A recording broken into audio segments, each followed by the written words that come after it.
Hello ಸ್ನೇಹಿತರೆ, ಸಪ್ತಪದಿ ಧಾರಾವಾಹಿಯ ಹಿಂದಿನ ಸಂಚಿಕೆಯಲ್ಲಿ ನೋಡುವುದಾದರೆ ಕನಕ ಮತ್ತೆ ಕನಕ ಅವರ ಗಂಡ ಇಬ್ರು ಮಾತಾಡ್ತಾ ಇರ್ತಾರೆ. ಇವತ್ತು ನಮ್ಮ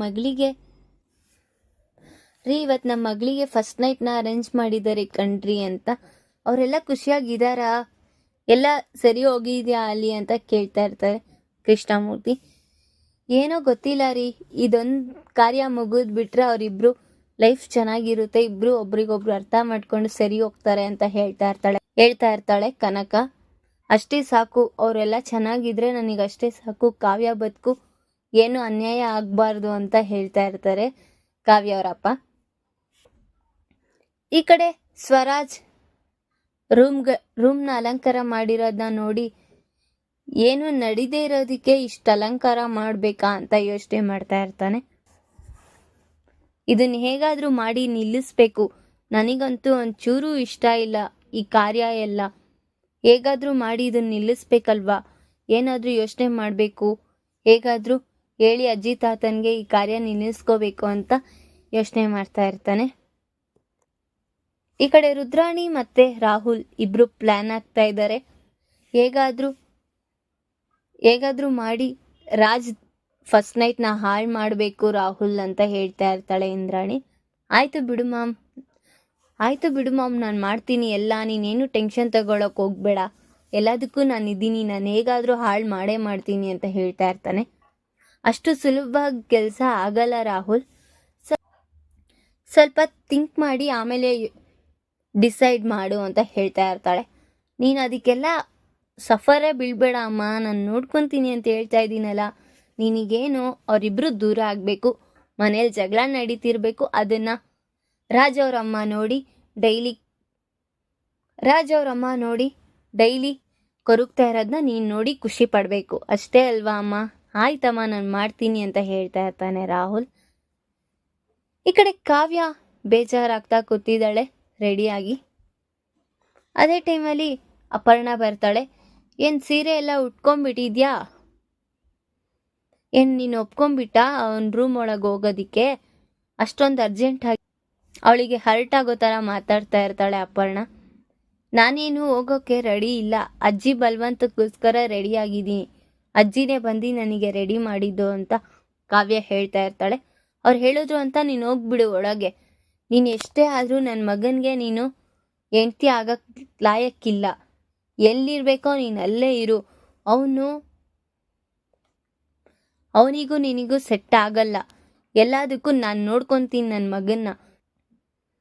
ಇವಾಗ ಹೋಗ್ಬಿಟ್ಟು ಅಲ್ಲಿ ಏನು ವೀಕ್ನೆಸ್ ಇದೆಯೋ ಎಲ್ಲ ತಿಳ್ಕೊಂಬಿಟ್ಟು ಅವ್ರನ್ನ ಹೇಗೆ ಬಗ್ಗಿಸ್ಕೊಳ್ಳೋದು ಅಂತ ಪ್ಲ್ಯಾನ್ ಮಾಡ್ಕೊಂಡಿದ್ಯಾ, ಹಾಗಾಗಿ ನೀನು ಹೋಗೋಕೆ ಒಪ್ಕೊಂಡಿದ್ಯಾ ಅಂತ ಹೇಳ್ತಾ ಇರ್ತಾಳೆ ಅಪರ್ಣ. ಇಲ್ಲ ನನಗೇನು ಆ ಥರ ಇಲ್ಲ, ಅವ್ರವ್ರ ಬುದ್ಧಿ ಅವ್ರವ್ರ ಕೈಯಲ್ಲಿ ಇರುತ್ತೆ, ನಾನೇನು ತಿಳ್ಕೊಂಡು ನಾನೇನು ಮಾಡಿ, ನೀವು ಯಾಕೆ ನನ್ನ ಹತ್ರ ಬಂದು ಮಾತಾಡ್ತಾ ಇದ್ದೀರಾ? ಯಾರ ಹತ್ರ ಮಾತಾಡಬೇಕೋ ಅವ್ರ ಹತ್ರ ಹೋಗಿ ಮಾತಾಡಿ ಅಂತ ಹೇಳ್ತಾ ಇರ್ತಾಳೆ ಕಾವ್ಯ. ನನಗೂ ಇಷ್ಟ ಇಲ್ಲ, ನನಗೆ ಅವ್ರ ರೂಮ್ ಒಳಗೆ ಹೋಗೋಕ್ಕೆ ಇಷ್ಟ ಇಲ್ಲ. ಫಸ್ಟ್ ಆಫ್ ಆಲ್ ಅವ್ರು ನನ್ನ ಹೆಂಡ್ತಿ ಅಂತಾನೆ ಸ್ವೀಕರಿಸಿಲ್ಲ, ಮತ್ತು ಇವೆಲ್ಲ ನಡೆದ್ರೆ ಯಾರಾದರೂ ಇಲ್ಲಿ ನಂಬ್ತಾರ? ಯಾರೂ ನಂಬಲ್ಲ. ಹಾಗಾಗಿ ನಾನು ಅಲ್ಲಿ ಹೋಗೋಕ್ಕೂ ಇಷ್ಟಪಡ್ದಿರ ಸುಮ್ಮನೆ ನೋಡಿ ಇಲ್ಲಿ ಕುತ್ಕೊಂಡಿದ್ದೀನಿ ಅಂತ ಹೇಳ್ತಾ ಇರ್ತಾಳೆ ಕಾವ್ಯ. ಏನಾದರೂ ನಿಲ್ಸಂಗಿದ್ರೆ ನೀವೇ ನಿಲ್ಲಿಸಿ, ಅದಕ್ಕೆಲ್ಲ ನನಗೂ ಅದನ್ನೆಲ್ಲ ನನ್ನ ಮೇಲೆ ಅಪವಾದ ಹೊರಿಸ್ಬೇಡಿ ಅಂತ ಹೇಳ್ತಾಳೆ ಕಾವ್ಯ. ಯಾವತ್ತೇ ಆದರೂ ನೀನು ರಾಜಿಗೆ ನೀನು ಹೆಂಡ್ತಿ ಆಗಕ್ಕೆ ಲಾಯಕ್ಕಿಲ್ಲ ಅಂತ ಹೇಳ್ತಾಳೆ. ನೀನು ಇಲ್ಲೇ ಬಿದ್ದಿರು, ಏನಾದರೂ ಒಂದು ಗತಿ ಮಾಡೇ ಮಾಡ್ತೀನಿ ನಿನಗೆ ಅಂದ್ಬಿಟ್ಟು ಹೇಳ್ತಾ ಇರ್ತಾಳೆ ಅಪರ್ಣ. ಇವತ್ತು ನೀನು ಹೇಗೆ ಅವ್ನ ರೂಮ್ ಒಳಗೆ ಹೋಗ್ತೀಯೋ ನಾನು ನೋಡೇ ಬಿಡ್ತೀನಿ ಅಂತ ಕಾವ್ಯ ರೂಮ್ದು ಚಿಲ್ಕ ಹಾಕೊಂಡು ಹೋಗ್ಬಿಡ್ತಾಳೆ. ಪಾಪ ಕಾವ್ಯ ಒಳಗಡೆನೇ ಇರ್ತಾಳೆ, ಕರೀತಾ ಇರ್ತಾಳೆ, ನೀವು ಮಾಡ್ತಿರೋದು ಸರಿ ಇಲ್ಲ, ಪ್ಲೀಸ್ ಬಾಗಿಲು ತೆಗೀರಿ ಅಂತ ಹೇಳ್ತಾ ಇರ್ತಾಳೆ. ಅವಳು ಚಿಲ್ಕ ಹಾಕೊಂಡು ಹೊಂಟೋಗ್ಬಿಡ್ತಾಳೆ ಅಪರ್ಣ. ಈ ಕಡೆ ಕಾವ್ಯ ತುಂಬ ಡಿಸ್ಟರ್ಬ್ ಆಗಿದ್ದಾಳೆ. ಯಾಕೆ ಇವರು ನನ್ನ ಮನುಷ್ಯರು ಥರನೇ ನೋಡ್ತಾ ಇಲ್ಲ, ಏನು ಮಾಡಿದ್ದೀನಿ, ಯಾರೋ ತಪ್ಪು ಮಾಡಿರೋದನ್ನ ನನ್ನ ಮೇಲೆ ಯಾಕೆ ತೋರಿಸ್ತಾ ಇದ್ದಾರೆ ಅಂತ ಎಲ್ಲ ಯೋಚನೆ ಮಾಡ್ತಾ ಇರ್ತಾಳೆ. ಧಾರಾವಾಹಿಯ ಪ್ರತಿಯೊಂದು ಸಂಚಿಕೆ ತಪ್ಪದೇ ನೋಡಬೇಕಾದರೆ ನಮ್ಮ KTVS 365 ಚಾನೆಲ್ನ ಈಗಲೇ ಸಬ್ಸ್ಕ್ರೈಬ್ ಮಾಡ್ಕೊಳ್ಳಿ. ಹಾಗೆ ಪಕ್ಕದಲ್ಲಿರೋ ಬೆಲ್ ಬಟನ್ ಅನ್ನು ಪ್ರೆಸ್ ಮಾಡಿ ಅದರಲ್ಲಿ ಆಲ್ ಆಪ್ಷನ್ ಸೆಲೆಕ್ಟ್ ಮಾಡ್ಕೊಳ್ಳಿ. ಇದರಿಂದ ನಾವು ರಿಲೀಸ್ ಮಾಡುವಂತಹ ಸಂಚಿಕೆ ಅಪ್ಡೇಟ್ ನೋಟಿಫಿಕೇಶನ್ ಸಿಗುತ್ತೆ. ಈ ಕಡೆ ರಾಜ್ ರೂಮ್ಗೆ ಅವ್ರ ಅಜ್ಜಿ ಅವ್ರ ತಾತ ಇಬ್ರು ಬಂದಿರ್ತಾರೆ. ಅಜ್ಜಿ, ನನಗೆ ಈ ಕಾರ್ಯ ಎಲ್ಲ ಇಷ್ಟ ಇಲ್ಲ, ನಾನು ಅವಳನ್ನ ಮನಸ್ಫೂರ್ತಿ ಒಪ್ಕೊಂಡಾಗ ನಾನು ಇವಕ್ಕೆಲ್ಲ ಸಿದ್ಧನಾಗ್ತೀನಿ, ಸದ್ಯಕ್ಕೆ ನನಗೆ ಇವೆಲ್ಲ ಬೇಡ ಅಂತ ಹೇಳ್ತಾ ಇರ್ತಾನೆ. ಹಾಗಲ್ಲ ರಾಜ್, ಇವಾಗೆಲ್ಲ ನೀವು ಹೀಗೆ ಅಂತೀರಾ, ಸರಿ ಹೋಗುತ್ತೆ, ನೀವು ಅಡ್ಜಸ್ಟ್ ಮಾಡ್ಕೊಂಡು ಹೋಗ್ಬೇಕು, ಹಾಗಾಗಿ ನಾವು ಬೇಗ ಇಡ್ಸಿರೋದು ಈ ಕಾರ್ಯವನ್ನ ಅಂತ ಹೇಳ್ತಾ ಇರ್ತಾಳೆ. ಬೇಡ ಅಜ್ಜಿ, ಪ್ಲೀಸ್ ಅಜ್ಜಿ, ನೀವೇ ಅರ್ಥ ಮಾಡ್ಕೊಳ್ಳಿ ಅಂತ ಹೇಳ್ತಾನೆ. ಅವಾಗ ಅವ್ರ ತಾತ ಹೇಳ್ತಾರೆ, ಸರಿ ಬಿಡು ಮೊಮ್ಮಗನೆ, ನಿನ್ಗಿಷ್ಟ ಆದಾಗೆ ಮಾಡ್ಕೊಳ್ಳಿವಂತೆ ಅಂದ್ಬಿಟ್ಟು ಹೇಳ್ಬಿಟ್ಟು ಹೊರಟ್ಬಿಡ್ತಾರೆ. ಈ ಕಡೆ ರಾಜ್ ಅಲ್ಲಿ ಹೂವುಗಳನ್ನ ಡೆಕೋರೇಷನ್ ಮಾಡಿರೋದ್ ನೋಡಿ ಬೇಡ್ದಿರೋ ಕಾರ್ಯಕ್ಕೆ ಇವೆಲ್ಲ ಬೇಕಾ ಅಂದ್ಬಿಟ್ಟು ಎಲ್ಲ ಚೆಲ್ಲಾಪಿಲ್ಲಿ ಮಾಡ್ತಾ ಇರ್ತಾನೆ. ಅವಾಗ ರಾಹುಲ್ ಬರ್ತಾನೆ. ಯಾಕೆ ರಾಜ್, ಏನಾಯ್ತು, ಏಂತಿಕ್ಕೆಲ್ಲ ಈ ತರ ಮಾಡ್ತಾ ಇದ್ಯಾ, ಹಾಳು ಮಾಡ್ತಿದ್ಯಲ್ಲ ಎಲ್ಲ ಅಂತ ಹೇಳ್ತಾ ಇರ್ತಾನೆ. ಇನ್ನೇನು ಮಾಡೋದು ರಾಹುಲ್, ನನಗಿಷ್ಟ ಇಲ್ಲ ಇವೆಲ್ಲ, ಅದ್ರಲ್ಲಿ ನೋಡಿದ್ರೆ ಆ ಕಳಾವತಿನ ನಾನು ಒಪ್ಕೊಂಡು ಸ್ವೀಕರಿಸ್ಬೇಕಾ, ಇದೆಲ್ಲ ನಡೆಯಲ್ಲ, ನನಗಿಷ್ಟನೂ ಇಲ್ಲ ಅಂತ ಹೇಳ್ತಾ ಇರ್ತಾನೆ. ಯಾರ ಜೊತೆ ನಾನು ಇರಬಾರ್ದು ಅಂತ ಅನ್ಕೊಂಡಿದ್ನೋ ಅವಳ ಜೊತೆನೇ ಇದ್ದೀನಿ, ಅವಳ ಜೊತೆ ಸಂಸಾರ ಹೇಗ್ ಮಾಡೋಕ್ಕಾಗುತ್ತೆ, ನನಗಿಷ್ಟ ಇಲ್ಲ ಅಂತ ಹೇಳ್ತಾ ಇರ್ತಾನೆ. ಆಗ ರಾಹುಲ್ ಉರಿತಾ ಇರೋ ಬೆಂಕಿಗೆ ಇನ್ನೂ ತುಪ್ಪ ಹಾಕ್ತಾ ಇರ್ತಾನೆ, ಚೆನ್ನಾಗಿ ಉರಿಲಿ ಅಂತ. ಎಲ್ಲದಕ್ಕೂ ಕಾರಣ ಕಳಾವತಿ. ಎಲ್ಲ ಸ್ವಪ್ನ ಒಳ್ಳೆ ಆಗಿರ್ತಾಳೆ, ಎಲ್ಲ ಅವಳನ್ನ ಕಳಿಸ್ಬಿಟ್ಟು ಅವಳ ಜಾಗದಲ್ಲಿ ನಾನು ಕುತ್ಕೋಬೇಕು ಅನ್ನೋ ಸ್ಕೆಚ್ ಹಾಕ್ಬಿಟ್ಟೆ ಅವಳು ಬಂದು ಆ ಥರ ಮಾಡ್ತಾ ಇರೋದು ರಾಜ್. ಇಲ್ಲ ಅಂದರೆ ಸ್ವಪ್ನ ನಿನ್ನ ಒಪ್ಕೊಂಡಿದ್ಲು, ಮತ್ತೆ ಯಾಕೆ ಬಿಟ್ಟೋದ್ಲು ಅಂತ ಎಲ್ಲ ಹೇಳ್ತಾ ಇರ್ತಾನೆ. ಅದನ್ನೆಲ್ಲ ಅವ್ನು ಫ್ಲ್ಯಾಶ್ ಮಾಡ್ಕೊತಾ ಇರ್ತಾನೆ. ನನಗೆ ಅವಳು ತುಂಬ ಇಷ್ಟ ಇದ್ಲು, ಅವಳಿಗೂ ನಾನು ಅಂದರೆ ಇಷ್ಟ ಇದ್ದೆ, ಯಾಕೆ ಇದ್ದಕ್ಕಿದ್ದಂಗೆ ದಿಢೀರ್ ಅಂತ ಹೋಗ್ಬಿಟ್ಲು ಅಂತ ಯೋಚನೆ ಮಾಡ್ತಾ ಇರ್ತಾನೆ. ಎಲ್ಲದಕ್ಕೂ ಆ ಕಾವ್ಯನೇ ಕಾರಣ, ನೀನು ಅವಳನ್ನ ಸುಮ್ಮನೆ ಬಿಡಬೇಡ ಅಂತ ಹೇಳ್ತಾನೆ. ಇಲ್ಲ ರಾಹುಲ್, ಏನಾದರೂ ಒಂದು ಗತಿ ಮಾಡೇ ಮಾಡ್ತೀನಿ ಅಂತ ಹೇಳ್ತಾ ಇರ್ತಾನೆ. ನಿನಗೊಂದೇನೋ ತಂದಿದ್ದೀನಿ ಅಂತ ಡ್ರಿಂಕ್ಸ್ ತೊಗೊಂಬಂದಿರ್ತಾನೆ. ಏನಿದು, ನನಗಿಷ್ಟ ಇಲ್ಲ ಅಲ್ಲ ರಾಹುಲ್, ಏನು ಕೆಲಸ ಮಾಡ್ತಿದ್ಯಾ ನೀನು ಅಂತ ಹೇಳ್ತಾನೆ. ಏನು ಆಗಲ್ಲ ಅಣ್ಣ, ಕುಡಿ. ಏನೂ ಆಗಲ್ಲ ರಾಜ್, ಕುಡಿ, ಅವಳ ಹತ್ರ ಹೋಗಿ ಮಾತಾಡಕ್ಕೆ ನಿನಗೆ ಧೈರ್ಯ ಬೇಕಲ್ವಾ, ಪರವಾಗಿಲ್ಲ ಕುಡಿ ಅಂತ ಫೋರ್ಸ್ ಮಾಡಿ ಕುಡಿಸ್ಬಿಡ್ತಾನೆ. ನನಗೂ ಬೇಕಾಗಿರೋದಿದೆ, ನೀನು ಅವಳ ಹತ್ರ ಹೋಗಿ ಜಗಳ ಆಡೋದೇ ನನಗೂ ನಮ್ಮಮ್ಮಗೆ ಬೇಕಾಗಿರೋದು, ಇದೇ ನಡಿಬೇಕು ಅಂತ ಯೋಚನೆ ಮಾಡ್ತಾ ಇರ್ತಾನೆ.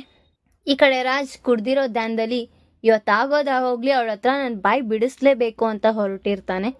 ಹೋಗ್ಬೇಕಾದ್ರೆ ಕಲ್ಯಾಣ್ ಸಿಗ್ತಾನೆ.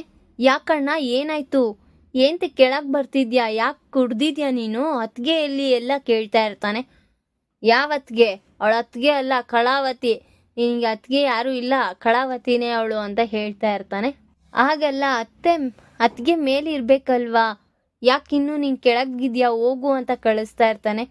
ಕುಡ್ದಿರೋ ವಿಷಯ ಗೊತ್ತಾಗುತ್ತೆ, ಸರಿ ಇನ್ನೇನು ರಾದಂತ ಮಾಡೋದು ಅಂತ ಸುಮ್ಮನೆ ಆಗ್ತಾನೆ ಕಲ್ಯಾಣ್. ಸರಿ ಹೋಗು ಅಣ್ಣ ಅಂತ.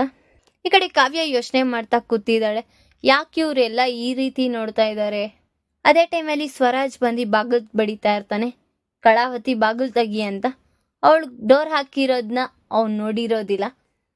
ಆಮೇಲೆ ಅವನೇ ಸಡನ್ ಆಗಿ, ಓ ನೀನು ಒಳಗಡೆ ಇರೋ ಥರ ನಾಟಕ ಮಾಡ್ತಾ ಇದ್ಯಾ, ಆದರೆ ಹೊರ್ಗಡೆ ಬೀಗ ಹಾಕ್ಸಿದ್ಯಾ, ಏನಿದ್ಯಾ ನೋಡು, ಮುಸ್ಕಾಕೊಳ್ಳೋದಲ್ದಿರ ಈ ಕೆಲಸ ಬೇರೆ ಮಾಡ್ತಾ ಇದ್ಯಾ ಅಂದ್ಬಿಟ್ಟು ಡೋರ್ ಓಪನ್ ಮಾಡ್ತಾನೆ. ಅಲ್ಲಿ ಕಾವ್ಯ ಬೆಚ್ಚಬಿದ್ದಿ ಎದ್ದು ಹೋಗ್ತಾಳೆ. ನೋಡಿದ್ರೆ ಅವ್ನು ಕುಡ್ದಿರೋದನ್ನ ಗೊತ್ತಾಗುತ್ತೆ ಕಾವ್ಯಂಗೆ. ಏನು ಕುಡ್ದಿದ್ದೀರಾ ನೀವು, ಈ ಟೈಮಲ್ಲಿ ಯಾಕೆ ಬಂದಿದ್ದೀರಾ, ಇವಾಗೇನು ಮಾತಾಡೋದು ಬೇಡ, ಬೆಳಗ್ಗೆ ಮಾತಾಡೋಣ ಹೋಗಿ ಅಂತ ಹೇಳ್ತಾ ಇರ್ತಾಳೆ. ಏನೂ ಇಲ್ಲ, ಆಗೋದಾಗೋಗ್ಲಿ, ಇವತ್ತು ನಾನು ನಿನ್ನ ಹತ್ರ ಮಾತಾಡಲೇಬೇಕು, ನನ್ನ ಲೈಫ್ನೆಲ್ಲ ಹಾಳು ಮಾಡಿರೋದು ನೀನೇ ಅಂತ ಹೇಳ್ತಾ ಇರ್ತಾನೆ. ಈಗ ಟೈಮ್ ಜಾಸ್ತಿ ಆಗಿದೆ, ಹೋಗಿ ಮಲ್ಕೋ ಹೋಗಿ, ಈಗ ಟೈಮ್ ಇಲ್ಲ ಅಂತ ಹೇಳ್ತಾ ಇರ್ತಾಳೆ. ಏನೂ ಆಗಲ್ಲ, ನಾನು ಮಾತಾಡ್ತಾ ಇರೋದು ನಿನ್ನ ಹತ್ರನೇ ತಾನೆ ಅಂತ ರೂಮ್ ಒಳಗೆ ಬರ್ತಾನೆ. ರೂಮ್ ಒಳಗೆ ಬಂದು ಬಾಗ್ಲಾಕ್ಬಿಡ್ತಾನೆ. ಕಾವ್ಯ ಏನು ಭಯ ಬಿಡ್ದಿರ ಹಾಗೆ ಸುಮ್ಮನೆ ನಿಂತ್ಕೊಂಡಿರ್ತಾಳೆ. ನಾನು ಒಳಗೆ ಬಂದಿದ್ದೀನಿ, ನಿನಗಷ್ಟು ಭಯ ಆಗ್ತಾ ಇಲ್ವಾ, ಏನಾದರೂ ಹೆಚ್ಚು ಕಮ್ಮಿ ಆಗುತ್ತೆ ಅಂತ ಹೇಳಿ. ನಾನು ಯಾಕೆ ಭಯ ಬೀಳಿ, ನಾನೇನಾದರೂ ತಪ್ಪು ಮಾಡಿದ್ರೆ ನಾನು ತಲೆ ಬಗ್ಗಿಸ್ತೀನಿ, ಇಲ್ಲ ಅಂದರೆ ನಾನು ಧೈರ್ಯವಾಗಿ ನಿಂತ್ಕೊತೀನಿ ಅಂತ ಹೇಳ್ತಾ ಇರ್ತಾಳೆ. ಆಗ ಇವತ್ತಾಗೋದಾಗೋಗ್ಲಿ ಕಣೆ, ನಿನ್ನ ಹತ್ರ ನಾನು ನಿನ್ನ ನಿಸ್ವರೂಪ ನಾನು ನೋಡಲೇಬೇಕು ಅಂತ ಹೇಳ್ತಾ ಇರ್ತಾನೆ. ಕಾವ್ಯ ಹತ್ರ ಬರ್ತಾ ಇರ್ತಾನೆ ಸ್ವರಾಜ್. ಅವಳಿಗೆ ಭಯ ಬೇರೆ ಆಗ್ತಾ ಇರುತ್ತೆ, ಇವ್ರು ಬೇರೆ ಕುಡ್ದಿದ್ದಾರೆ, ನಿಮ್ಮ ಅಮ್ಮ ಅವ್ರು ನೋಡಿದ್ರೆ ಸರಿ ಹೋಗಲ್ಲ, ಪ್ಲೀಸ್ ಹೋಗಿ ನೀವು ಮಲ್ಕೋ ಹೋಗಿ ಅಂತ ಹೇಳ್ತಾ ಇರ್ತಾಳೆ. ಏನೂ ಆಗಲ್ಲ, ನೀನು ನಮ್ಮಮ್ಮನ ಬಗ್ಗೆ ಮಾತಾಡೋದನ್ನೆಲ್ಲ ಇಟ್ಕೊಂಬೇಡ, ಏನಿದ್ರು ನಿಂದು ಮಾತ್ರ ಮಾತಾಡೋದು ಕಲಿ, ಅವ್ರ ಬಗ್ಗೆ ಏನಾದರೂ ಮಾತಾಡಿದ್ರೋ ಸರಿನೇ ಇರಲ್ಲ ಅಂತ ಹೇಳ್ತಾ ಇರ್ತಾನೆ. ಸ್ವರಾಜ್ ಇನ್ನೂ ಹತ್ರ ಬರ್ತಾ ಇರ್ತಾನೆ. ಕಾವ್ಯಂಗೆ ಟೆನ್ಷನ್ ಬೇರೆ ಆಗ್ತಿದೆ, ಏನಪ್ಪ ಇವ್ರು ಈ ಥರ ಮಾಡ್ತಿದಾರಲ್ಲ ಅಂತ. ಇನ್ನು ಸ್ವರಾಜ್ ಕಾವ್ಯ ಹತ್ರ ಬಂದು ಮುತ್ಕೊಡೋಣ ಅಂತ ಹೋಗ್ತಾ ಇರ್ತಾನೆ, ಹೆಗಲ್ ಮೇಲೆ ಬಿದ್ದುಬಿಡ್ತಾನೆ. ಕಾವ್ಯನ್ಗೆ ಅವಾಗ ಒಂದು ಸ್ವಲ್ಪ ರಿಲ್ಯಾಕ್ಸ್ ಆಗುತ್ತೆ. ಏಂತಕ್ಕೆ ಇವ್ರು ಇಷ್ಟು ಕುಡ್ದಿದ್ದಾರೆ, ಮತ್ತ್ಯಾಕೆ ಈ ಥರ ಬರಕ್ಕೆ ಹೋದ್ರು ಅಂತ ಯೋಚನೆ ಮಾಡ್ತಾ ಇರ್ತಾಳೆ. ಆಮೇಲೆ ಅವ್ರು ಮಲಗಿರೋದನ್ನ ನೋಡಿ ಅವಳಿರೋ ಜಾಗದಲ್ಲೇ ಮಲಗಿಸ್ಬಿಡ್ತಾಳೆ ಕಾವ್ಯ ಯೋಚನೆ ಮಾಡ್ತಾ ಇರ್ತಾಳೆ, ಯಾಕೆ ದೇವ್ರೆ ಎಲ್ಲ ಕಷ್ಟನೂ ನನಗೆ ಕೊಡ್ತಾ ಇದೆಯಾ ಅಂತ ಯೋಚನೆ ಮಾಡ್ತಾ ಇರ್ತಾಳೆ. ಈ ಕಡೆ ಮನೆಯವರೆಲ್ಲ ಇನ್ನು ಬೆಳಗ್ಗೆ ಆಗುತ್ತೆ, ಮನೆಯವರೆಲ್ಲ ಅವ್ರವ್ರ ಕೆಲಸದಲ್ಲಿ ಅವರು ಕುತ್ಕೊಂಡು ನ್ಯೂಸ್ ಪೇಪರ್ಸ್ ಎಲ್ಲ ಓದ್ತಾ ಇರ್ತಾರೆ. ರುದ್ರಾಣಿ, ರಾಹುಲ್, ಸ್ವರಾಜ್ ಅವ್ರ ಅಜ್ಜಿ, ತಾತ ಎಲ್ಲರೂ ಕುತ್ಕೊಂಡು ನ್ಯೂಸ್ ಪೇಪರ್ ಓದ್ತಾ ಇರ್ತಾರೆ. ಈ ಕಡೆ ಸ್ವರಾಜ್ ಕಾವ್ಯನ ರೂಮಲ್ಲೇ ಮಲ್ಕೊಂಡಿದ್ದಾನೆ, ಅವನಿಗೆ ಎಚ್ಚರನೇ ಇಲ್ಲ ನಾನು ಎಲ್ಲಿ ಮಲಗಿದ್ದೀನಿ ಅನ್ನೋದು. ಈ ಕಡೆ ರುದ್ರಾಣಿ ಕೇಳ್ತಾಳೆ ಎಲ್ಲ ಕಾರ್ಯ ಮುಗೀತಾ ಅಮ್ಮ ನೆನ್ನೆ ಅಂತ. ಇಲ್ಲ ರುದ್ರಾಣಿ, ಏನೂ ನಡೆದಿಲ್ಲ, ರಾಜ್ಗಿಗೆ ಇಷ್ಟ ಇಲ್ವಂತೆ, ಮುಂದೆ ನೋಡ್ತಾನಂತೆ ಅಂತ ಹೇಳ್ತಾ ಇರ್ತಾರೆ ಅವ್ರ ಅಜ್ಜಿ. ಈ ಕಡೆ ಕಾವ್ಯ ಸ್ನಾನ ಎಲ್ಲ ಮಾಡಿ ತುಳಸಿ ಕಟ್ಟೆಗೆ ನಮಸ್ಕಾರ ಹಾಕ್ತಾ ಇರ್ತಾಳೆ. ಅಪರ್ಣ ಕಾಫಿ ಮಾಡಿ ಅವರ ಮಾವಂಗೆ ಕೊಡಕ್ಕೆ ಹೋಗ್ತಾ ಇರ್ತಾಳೆ. ಹೌದಾ ಅತ್ಗೆ, ಸ್ವರಾಜ್ಗೂ ಕಾವ್ಯಂಗೂ ಏನೂ ನಡೆದೇ ಇಲ್ವಂತೆ ಹೌದಾ ಅಂತ. ಅವನು ಇನ್ನ ಹೆಂಡ್ತಿ ಅಂತಾನೆ ಸ್ವೀಕರಿಸಿಲ್ವಲ್ಲ, ಇನ್ನೇನು ನಡೆಯುತ್ತೆ ರುದ್ರಾಣಿ ಎಲ್ಲ ಅಂತ ಹೇಳ್ತಾ ಇರ್ತಾಳೆ. ಇದೇ ಫಸ್ಟ್ ಟೈಮ್ ಅಲ್ವಾ ಈ ಥರ ಕೇಳಿಸ್ಕೊತಾ ಇರೋದು, ಯಾರೇ ಆದರೂ ತುದಿಗಾಲಲ್ಲಿ ನಿಂತಿರ್ತಾರೆ, ಆದರೆ ನಮ್ಮ ರಾಜ್ ಆ ಥರದವನಲ್ಲ ಅಂತ ಹೇಳ್ತಾ ಇರ್ತಾಳೆ ರುದ್ರಾಣಿ. ಈ ಕಡೆ ಸ್ವರಾಜ್ಗೆ ಎಚ್ಚರ ಆಗುತ್ತೆ, ನೋಡಿ ನಾನೇನು 7 ರೂಮಲ್ಲಿ ಮಲ್ಕೊಂಡಿದ್ದೀನಿ, ಯಾವಾಗ ಬಂದೆ ನಾನು, ಕುಡ್ದಿರೋದಷ್ಟೇ ಗ್ಯಾಪ್ನಕ್ಕಿದೆ, ಆಮೇಲೆ ಏನೇನು ನಡೀತು ಅಂತ ಗ್ಯಾಪ್ನಕ್ಕೆ ಇಲ್ವಲ್ಲ ಅಂತ ಯೋಚನೆ ಮಾಡ್ತಾ ಇರ್ತಾನೆ. ಕಳಾವತಿ ಎಲ್ಲೋದ್ಲು, ಅವಳು ಬರೋಷ್ಟರಲ್ಲಿ ನಾನು ಹೋಗಬೇಕು ಅಂತ ಎದ್ದೊಳ್ತಾ ಇರ್ತಾನೆ. ಎದ್ದು ಹೋಗೋಣ ಅಂತ ಹೋಗ್ತಾ ಇರ್ತಾನೆ. ರೂಮಿಂದ ಬರೋದನ್ನ ಅಲ್ಲಿರೋ ಫ್ಯಾಮಿಲೀಸ್ ಎಲ್ಲ ನೋಡ್ತಾರೆ. ರಾಜ್ ರೂಮಿಂದ ಬರೋದನ್ನ ಎಲ್ಲರೂ ನೋಡ್ತಾರೆ. ಅವರಿಗೆಲ್ಲ ಶಾಕ್ ಆಗೋಗುತ್ತೆ, ಅಪರ್ಣಾಗೆ, ಅವ್ರ ಅಜ್ಜಿ, ಅವ್ರ ತಾತ ಅವ್ರಿಗೆ, ರಾಹುಲ್ಗೆ ಎಲ್ಲರಿಗೂ ಶಾಕ್ ಆಗೋಗುತ್ತೆ. ರಾಜ್ ಏನು ಮಾತಾಡ್ದಿರಾ ಹಾಗೆ ಹೊಂಟೋಗ್ತಾ ಇರ್ತಾನೆ. ಇವಾಗ ಟೈಮ್ ಸರಿ ಇಲ್ಲ, ಹೋಗ್ಬಿಡೋದು ಒಳ್ಳೇದು ಅಂತ ಹೊರಡ್ತಾ ಇರ್ತಾನೆ. ಅವಾಗ ಅಪರ್ಣ ನಿಂತ್ಕೋ, ಯಾಕಮ್ಮ ಏನಾಯ್ತು ಅಂತ ಹೇಳ್ತಾನೆ. ಏನ್ ನೀನ್ ಮಾಡ್ತಾ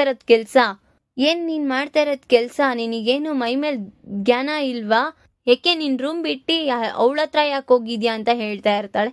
ಆ ಥರ ಏನೂ ಇಲ್ಲ ಅಮ್ಮ, ಏನೂ ನಡೆದಿಲ್ಲಮ್ಮ ಅಂತ ಹೇಳ್ತಾ ಇರ್ತಾನೆ. ಅವ್ರ ಅಜ್ಜಿ, ಅವ್ರ ತಾತ ಅವ್ರಿಗೆ ಡೌಟ್ ಬರ್ತಾ ಇದೆ, ಇವರು ಕಾರ್ಯ ಎಲ್ಲ ಮುಗಿಸ್ಕೊಂಡ್ಬಿಟ್ಟಿದ್ದಾರೆ ಅಂತ. ಆದ್ರೆ ರಾಜ್ ಹೇಳ್ತಾ ಇರ್ತಾನೆ, ಅಜ್ಜಿ ಏನೂ ಇಲ್ಲ ಅಜ್ಜಿ, ಅಂಥದ್ದು ಏನೂ ಆಗಿಲ್ಲ ಅಂತ. ಮತ್ತೆ ನಿನ್ನೆ ತಾನೇ ಹೇಳ್ದಲ್ಲ ರಾಜ್, ನಾನು ಇಷ್ಟ ಆದಾಗೆ ಮಾಡ್ಕೊತೀನಿ ಅಂತ, ಮತ್ತ್ಯಾಕೆ ಹೋಗಿದ್ಯಾ ಅವಳ ರೂಮಿಗೆ ಅಂತ ಹೇಳ್ತಾ ಇರ್ತಾನೆ. ಇಲ್ಲ ಅಜ್ಜಿ, ಏನೋ ಮಾತಾಡೋಣ ಅಂತ ನೈಟ್ ಹೋದೆ, ಅಲ್ಲೇ ಏನಾಯ್ತು ಅಂತ ಗೊತ್ತಿಲ್ಲ ಅಂತ ಹೇಳ್ತಾ ಇರ್ತಾನೆ. ಅಪರ್ಣಗೆ ಡೌಟ್ ಬರುತ್ತೆ, ಅವನ ಡ್ರೆಸ್ನ ನೋಡ್ತಾ ಇರ್ತಾಳೆ. ಅವನ ಡ್ರೆಸ್ಸಿಗೆ ಕುಂಕುಮ, ಲಿಪ್ಸ್ಟಿಕ್ ಎಲ್ಲ ಅಂಟಿರೋದನ್ನ ಅವಳು ನೋಡಿ ಶಾಕ್ ಆಗಿರ್ತಾಳೆ. ಈಗ ಅಪರ್ಣ ಅನ್ಕೊಂಡಂಗೆ ಅವರಿಬ್ಬರು ಫಸ್ಟ್ ನೈಟ್ ಮುಗ್ದಿದ್ಯಾ ಇಲ್ಲ ಅನ್ನೋದನ್ನ ಮುಂದಿನ ಸಂಚಿಕೆಯಲ್ಲಿ ತಿಳಿಸ್ಕೊಡ್ತೇನೆ. ಈ ವಿಡಿಯೋ ಇಷ್ಟ ಆದರೆ ಲೈಕ್ ಮಾಡಿ, ನಿಮ್ಮ ಫ್ರೆಂಡ್ಸ್ ಹಾಗೆ ನಿಮ್ಮ ರಿಲೇಟಿವ್ಸ್ಗೂ ಶೇರ್ ಮಾಡಿ ಆ್ಯಂಡ್ ಕಮೆಂಟ್ ಮಾಡಿ. Thanks for watching.